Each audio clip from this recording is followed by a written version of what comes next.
Jurassic Park Popcorn BUCKET, the biggest breaking news out there. Yeah, guys. I don't know how I feel about this. It's like a container that a raptor's in that has to open up and get the popcorn out of, and the raptor doesn't bite your hand, though, but he's there. But he's there, guys. I just don't know if I'm digging that. Like, here's a little video of it, too. You can see it's all mysterious. They're like, oh, the raptor is here. And there's popcorn, an incubator dual container. Oh, my God. Oh, my God, guys. It's here. I'm just not sure how I feel. Looks like my old Brian. It looked like my old coffee machine. Yeah, and GR and I were talking about earlier. Kind of looks also like those old popcorn bucket or popcorn makers, right? With the butter tray on top. Put the popcorn in there, heats the butter up, and it melts all over the popcorn. You guys remember that at all? Maybe I'm. That I remember. I remember those. I mean, yeah. I love them. I love them. They're fucking great. But ask me if I'm gonna spend the money to get it. Oh, Brandon, I know you're a big Jurassic Park fan. Are you going to spend the money on this incubator of raptor popcorn? You're goddamn right I am. Yeah, that's awesome. I want the free dinosaur inside. They got me. I think it should have been. I think it should have been shaped like the mosquito fucking. Oh, yeah. That'd been good. That'd been fucking good. Like it's like all like coagulated in there with the nectar. The nectar. I would love that. We get this goddamn terrarium. Well, I'm going to tell you right now, if you really want it, Brendan, you have to go to Regal Theaters. It's exclusive to Regal Theaters. Or eBay. Or eBay. Oh, there you go. But guys, the Raptor will be released. Yeah, but it costs more on eBay. It probably does, GR. Sometimes. Everything costs more on eBay. But you know what I got to tell you guys? Popcorn buckets aside, the biggest sensation of the summer that deserves a popcorn bucket that has not received it yet, everybody, is, of course, the Diddy trial, guys. Because, yes, Diddy trial is still going on. Can you imagine probably like a baby oil bucket? And you get popcorn and baby oil. I was going to say, what's it going to be? Diddy Starfish? I don't know. Oh, shut it down with that. Shut it down. But the Diddy trial is still going on, of course. It's been announced by the actual judge that they're hoping to have this wrapped up earlier than expected, July 4th. By July 4th, they're expecting to have everything done, and then the jury will actually go and deliberate and figure out what they're actually going to say happens to Diddy's future. But this week, we've had a couple different testimonies. One I want to talk about that happened early this week was, I think maybe even last week, was Capricorn Clark, one of the former employees of Diddy. Now, this is where the kidnapping comes into play, because she says that situation with Kid Cudi talked about last week, when Kid Cudi was apparently, when Diddy found out about Kid Cudi with Cassie, he grabbed her and said, get in the car. He had 2 guns in his hand, apparently, and she's saying he kidnapped her into the car and said, we're going to go kill this N-word, which I'm just like, what the fuck, Diddy? And so she was freaking out for her life, got in the car, and he held her by gunpoint over to the Kid Cudi's house to go after Kid Cudi. That's crazy. So that's where the kidnapping comes in. But the big one that happened this week was the Mia situation, another former assistant that was, again, not showing her face. So if you see images online, there's no actual drawing of her even, and they haven't released that to the public. I heard her name might have leaked, but they're trying to keep it quiet. But Mia apparently was tortured by Diddy. That's what they're saying. She was crying the whole time on the stand. She was talking about what it was like to work for Diddy, and she said there was a reality show that came out about Diddy, like I want to work for Diddy, or the How to Work for Diddy. I can't remember the name of it, but she said it was just like that. In that reality show, he was screaming at everybody, freaking out, yelling out at everybody. She said when she interviewed with him, he was actually in his underwear, yelling when she auditioned for him or interviewed for him, which I'm like, would you take that job with a guy that's in his underwear freaking out? I don't know, but she did. And that's what the defense is saying. You knew what you're getting yourself into. But she's saying she was raped by him, abused by him. She was told 24 hours she had to live at his complex too to work for him. Now this again, defense is saying you chose these circumstances, but I don't think that's still right. You do that to somebody. She had to live there. And Diddy said, this is my home. Nobody locks the door but me. So she couldn't lock her door. He could always have access to her bedroom as well. And she said she saw Cassie get bludgeoned so bad, he was throwing stuff at her, that she thought he was going to kill her. And then Diddy said, call the cops, but tell them that she was drunk and she did this to herself. She fell. And if you tell anybody, I'm going to kill you. And apparently he made multiple threats at her to kill her or come after her if she didn't answer her phone, if she didn't respond to him the way she wanted to. She even said there was one point where I guess Prince invited them to a party and she wanted to go to this Prince party. And apparently Diddy said, there's no way in hell you're going. And her and Cassie went. And when they got there, they were having a great time, having a few libations. And then Diddy came in. And so they tried to hide and run away. And he chased them apparently and tried to like get them and attack them at the party. And Prince's security broke it up and stopped it. I'm like, if this is happening this big, this much in your face, this man thought he couldn't be touched. I think he still doesn't think he can be touched.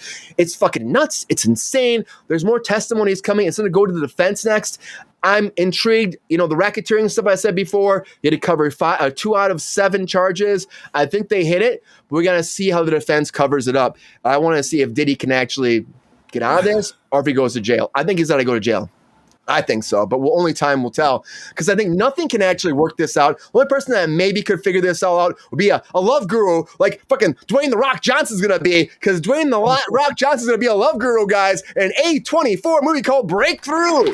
Yeah. You see this guy being a guru? I can see The Rock doing this. He get the people's oil. He can help people out. This A24 movie is going to follow a young man. Was he born baby oil from Diddy? I mean, maybe, GR. I hope not. I hope not, because it doesn't exist anymore. I think he used it all up. But this alienated young man comes into the influence of motivational guru by Dwayne The Rock Johnson, whose intoxicating charm masks his morality and his questionable methods, manipulation, and his own concealed darkness. So apparently The Rock's it's Hitch? It's kind of Hitch, except he's going to manipulate him and make him bad. He's going to make him bad, though, I feel like. I mean, Johnson's a supporting role in this. We don't know, like, who's me cast as the main kid. We're still looking for that. No director attached yet. But the love guru, it's not the love guru, it's the guru is moving forward. The Rock still makes movies, Queen. He's not stopping making movies. And, you know, I love The Rock. Even though he did, like, what he did, Black Adam, and did horrible, I still, and you know, I'm not going to lie to you guys, I still heard that there's supposed to be a massive cameo in Superman. I'm like, please let it be Peacemaker. I'm like, please let it be Dwayne The Rock Johnson's Black Adam. That'd be fucking awesome. Like, you see Peacemaker and Black Adam. Don't be spreading that shit. That's bullshit. Peacemaker and Black Adam. Come on, Jordan. Big, massive cameo. Come on. Everyone's saying it's going to be Superman.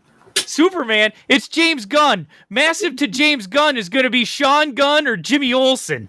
Can you imagine if James Gunn just did that? He's like, you know what? I'm putting myself in this sumbitch. But you know what? We'll have to see. People are saying Superman, Jordan. People are saying Superman. It's coming out August 21st, season 2 of Peacemaker. I'm excited for it. I want to see it. We'll talk a lot of Superman tonight for sure. The Rock pick up a machine gun and kills everyone. Well, he could. He really could. I mean, he has the muscles. He doesn't need the fucking machine guns. I don't know. But I got to tell you right now, big, massive cameo. Hopefully it's great. And when it comes down to it, who's it going to be? It'll probably be Superman. It'll probably be Superman. I can't even imagine it be anybody else. You know, I think it's going to be Lex. You think it's going to be Lex? Lex would be pretty big too, Jordan. I could see that as well. But I got to tell you, the only person that I want to see, I'm here. I don't know if I can say this, but I got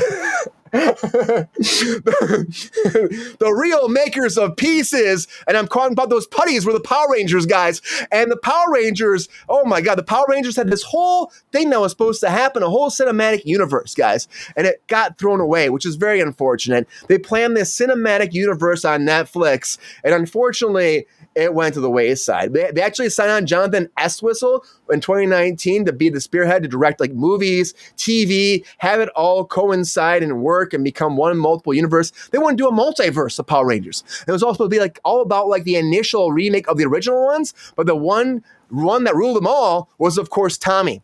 Tommy was supposed to be the one that was like, he mattered the most across all the multiverses, and he was the one to save all the multiverses. And I'm like, this is what you guys are thinking about Power Rangers, really? Like, with like an epic kind of thing with Tommy Oliver being the Green Ranger saga, being the main person. And I get it. He played that Power Ranger for like the most of all the Rangers, so that makes sense to me.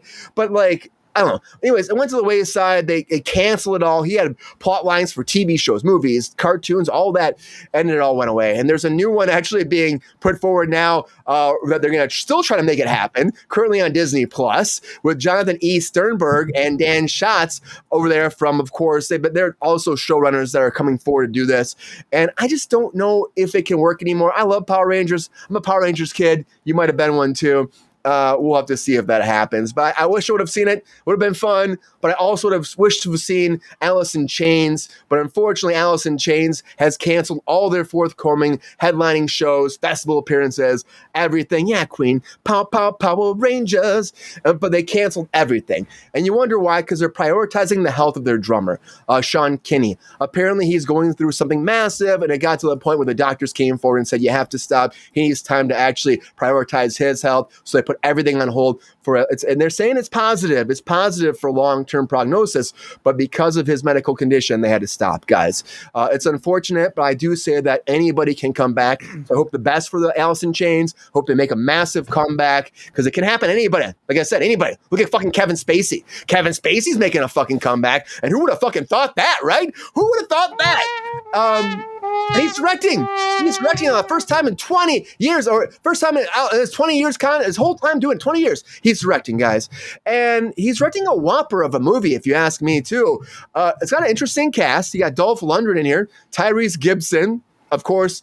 Kevin Spacey's going to be in it. Brianna Hidlenberg from Deadpool and Lucifer. Eric Roberts from One Way Train and The Righteous Gemstones. And it's called Hooligans. Now, Hooligans is planned to be the first of a franchise, okay? It's Steady Guards versus Hooligans. Now, wait, if you guys, I'm just going to... Come again? Hooligans. This time in my mouth? Steady Guards. Steady Guards? It also stars Harry Goodwins from The Gentleman and Swen Temmel from the Cleanup Crew. But guys, get ready for this, because I need to drink while I talk about this. It's against the backdrop of a near future world fractured by hidden supernatural forces, okay, guys? Where two ancient warrior factions, the Hooligans and the Steady Guards, wage a secret war for control of humanity's fate. Amid this conflict, a young woman discovers that she's the daughter of two of the rival leaders that could end the conflict, and prepares for a catastrophic attack in Paris for some reason, using a nuclear device and an army of mind-controlled civilians, channeling energy from a cosmic portal to awake an ancient force known as the Prime. Yeah, $10 million, guys. Let me guess, Kevin Spacey's the Prime. He might as well be the fucking Prime, man. They spent $10 million on this. Oh my God. Who? My God. Who spent the money? He did. Greenlit this shit. He definitely is spending his own money to do this. Seems like a very He has no money. He was squatting in his old house because he had no money. Yeah, he's got no money. He's like, you trying to kick me out? I'm Kevin Spacey. So I don't know what is this shit. I have no idea. It sounds so plausible, Milton Bradley says. So plausible. Oh, there's so many things I can say. We'll wait for a quickie to get into that, guys. Yeah. It blows my mind, but he's coming back. And something else that I love, though, that's coming back as opposed to Kevin Spacey, is the idea of Westerns. Yeah, Brandon likes that. Westerns, guys. I got a new Western that's coming out. Writer-director Nicholas Aroli is now wrapped on his production from New Mexico. They were shooting in New Mexico. His debut feature, he wrote it, he directed it. Ben Foster in this, starring Manny Jacinto, Fiona Shaw in here leading the cast. But also on top of that, you got Buster in here, guys. I fucking love Buster. You guys, Tony Hale. I love Tony Hale. Also, Shia Wingham and Georgia Wingham coming into from Ted and from American Primeval. Interesting cast, but the idea for this is also very short, to the point, but sweet. It's about Ben Foster's character, who's a sheriff, follows a robber who played by Gentino, who, out of bullets, they're calling, and far from town, must negotiate their way out of an absurd, unending chase in the Old West. So you're not really telling us much, but I love the cast. I love fucking Ben Foster. He can do no wrong in the book. I wish he had a bigger career than he actually has. Ben Foster he's a talent, guys. And unfortunately, I don't think Hollywood gave him as much opportunity as he deserved. You come from that Disney Nickelodeon world.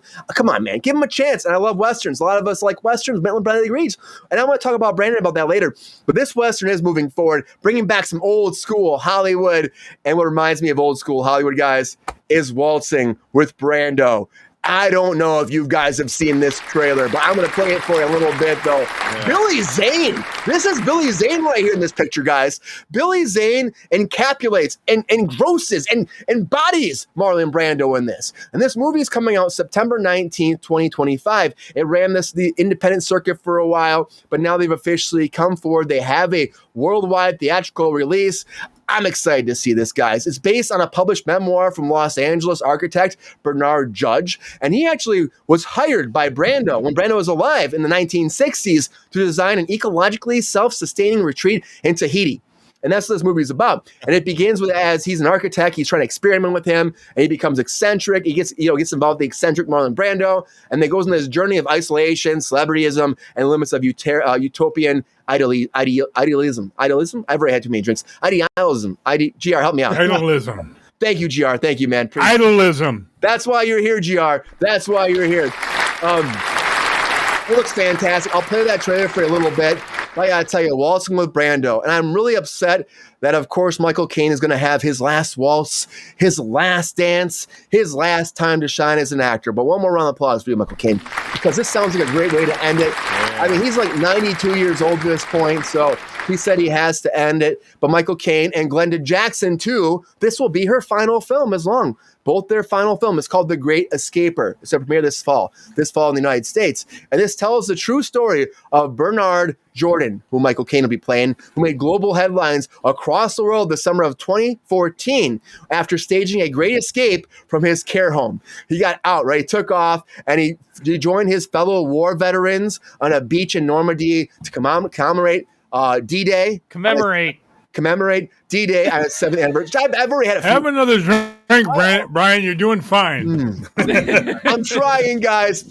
It's been a long day. But this is a sweet fucking story. I love the idea of it. The D-Day, having that remembrance, getting to go out there, his old friends, his wife is there too, played, of course, by Glenda Jackson. I think this is fantastic. I can't wait to see this movie. Nice swan song for him. I believe that's fantastic. But I got to ask you guys, do you think if Michael Caine got laid one more time, he might do one more movie? Because, laid is doing great on Peacock. Actually, it's been canceled on the cock, guys. You can't get laid on the cock anymore. If he got laid once more, Brian, it could kill him. Stole my hot take. But it premiered December 19th. All 8 episodes are out, and after one season, it is canceled. It's following Ruby Yao, a woman who finds out her former lovers are all dying unusual deaths in unusual ways, and she must go back through her sex timeline to confront her past in order to move forward. Talk about the multiverse, guys. Oh, man. A lot of breaking news, everybody. A lot of breaking news. Wow, that show didn't make it? Didn't make it. It sounded so entertaining. Yeah, right? Yeah. I would be interested to see what Pepe's sex timeline would be. I don't know what that would be. You don't need to know that, pal. I'm just interested. That's all I'm saying. That's all I'm saying. Would you be interested in that? Oh, he fucking left. He's back. Okay. Well, I'm just saying you have a very interesting life, Pep Star. That's all I'm saying. I do, but I keep it on the down low. The DL. Y'all mean? We agree. Right. The true gentleman. He's a true gentleman. He doesn't talk about his bitches. He doesn't kiss and tell. Doesn't kiss and tell. And that's great, Pepe. Thank you for being Or is it lick and tell in his case? Oh, here we go. Here we go with the blooming flower running his mouth. Oh, my God. What? The blooming flower. Slow your roll, thank you, darling. Army Ranger. Slow your roll, Army Ranger. Cut it out. A lot of breaking news, everybody. Yo, player, if you enjoyed this video, please like and subscribe and hit the bell to be notified when we are live. And if you are able to join our Patreon, please join. Because the Pep Star needs more snickety snacks. Because I'm hungry. Holla back. Love y'all. KRUSE Control Show. KRUSE Control.